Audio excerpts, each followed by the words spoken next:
Lying down was not an option, nor could we all sit down. We decided to take turns sitting. There was little air. The lucky ones found themselves near a window. They could watch the blooming countryside flit by. After 2 days of travel, thirst became intolerable, as did the heat. Freed of normal constraints, some of the young let go of their inhibitions and, under cover of darkness, caressed one another without any thought of others, alone in the world. The others pretended not to notice. There was still some food left, but we never ate enough to satisfy our hunger.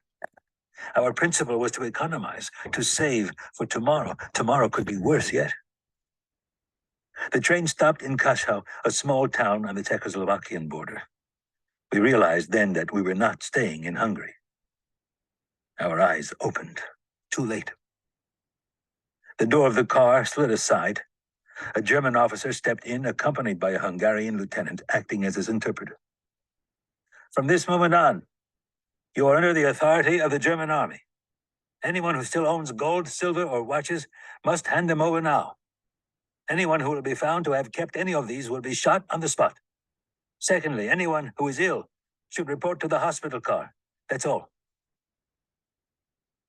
The Hungarian lieutenant went around with a basket and retrieved the last possessions from those who chose not to go on tasting the bitterness of fear. There are 80 of you in the car, the German officer added. If anyone goes missing, you will all be shot, like dogs. The two disappeared. The doors clanked shut.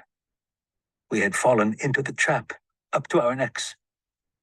The doors were nailed, the way back irrevocably cut off. The world had become a hermetically sealed cattle car.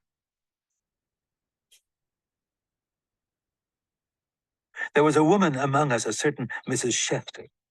She was in her 50s, and her 10-year-old son was with her, crouched in a corner. Her husband and 2 older sons had been deported with the first transport by mistake. The separation had totally shattered her. I knew her well.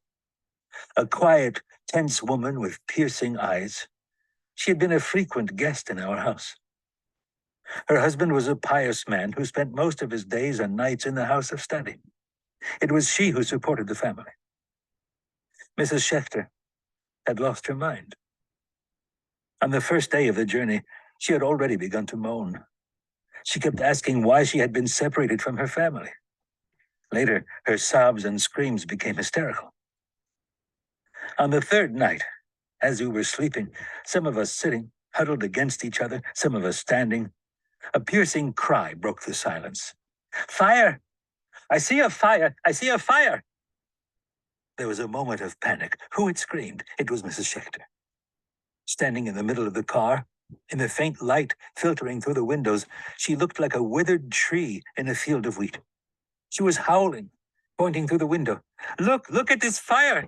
This terrible fire! Have mercy on me! Some pressed against the bars to see. There was nothing. Only the darkness of night. It took us a long time to recover from this harsh awakening.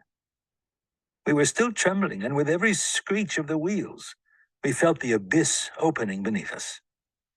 Unable to still our anguish, we tried to reassure each other. She is mad, poor woman.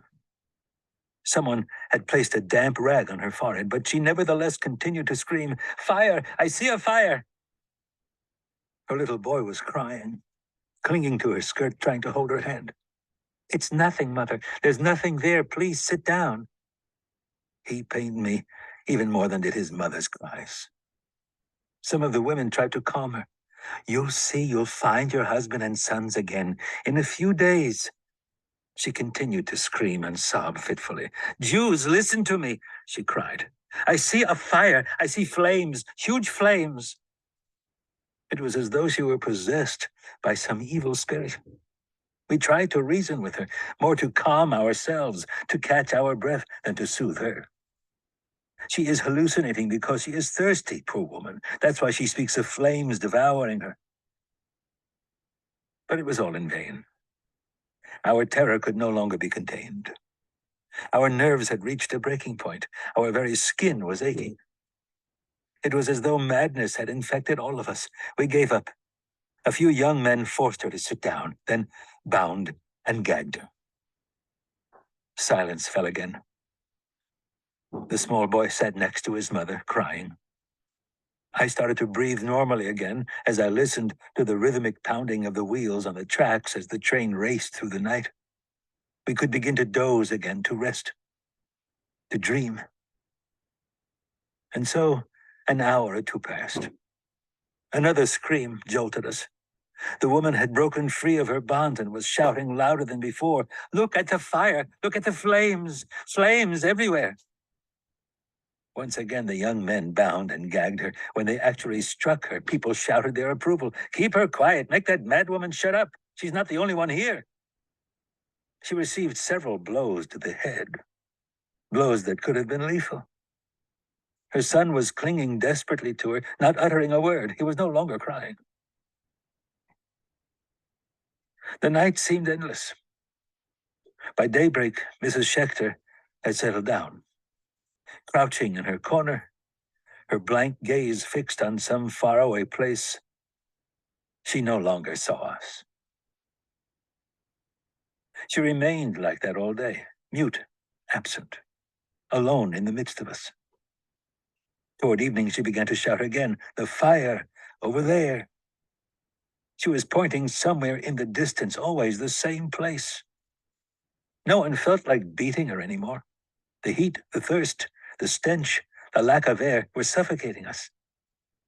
Yet all that was nothing compared to her screams, which tore us apart. A few more days, and all of us would have started to scream. But we were pulling into a station. Someone near a window read to us, Auschwitz. Nobody had ever heard that name.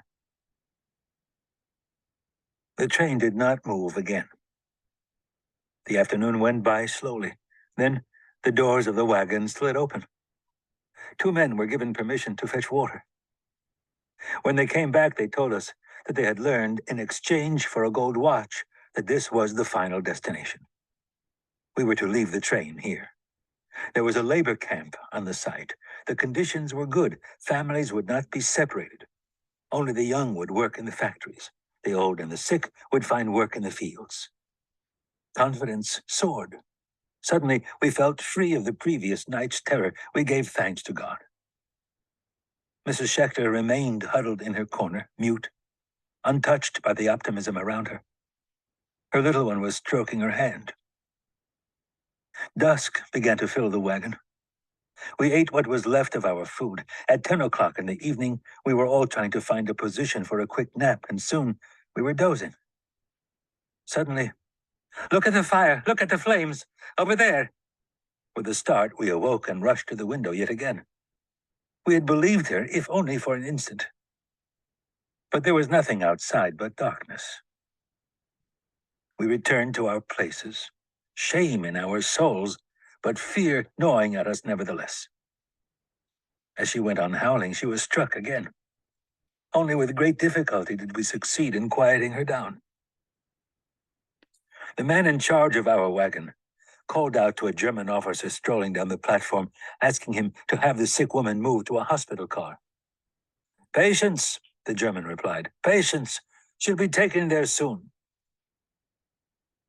Around 11 o'clock, the train began to move again.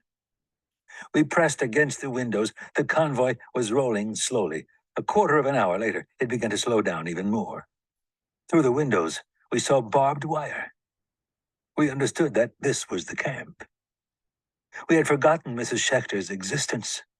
Suddenly, there was a terrible scream. "Jews, look! Look at the fire! Look at the flames!"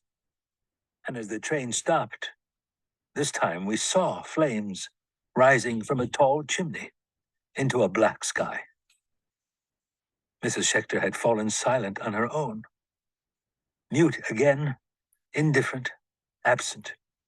She had returned to her corner. We stared at the flames in the darkness. A wretched stench floated in the air. Abruptly, our doors opened.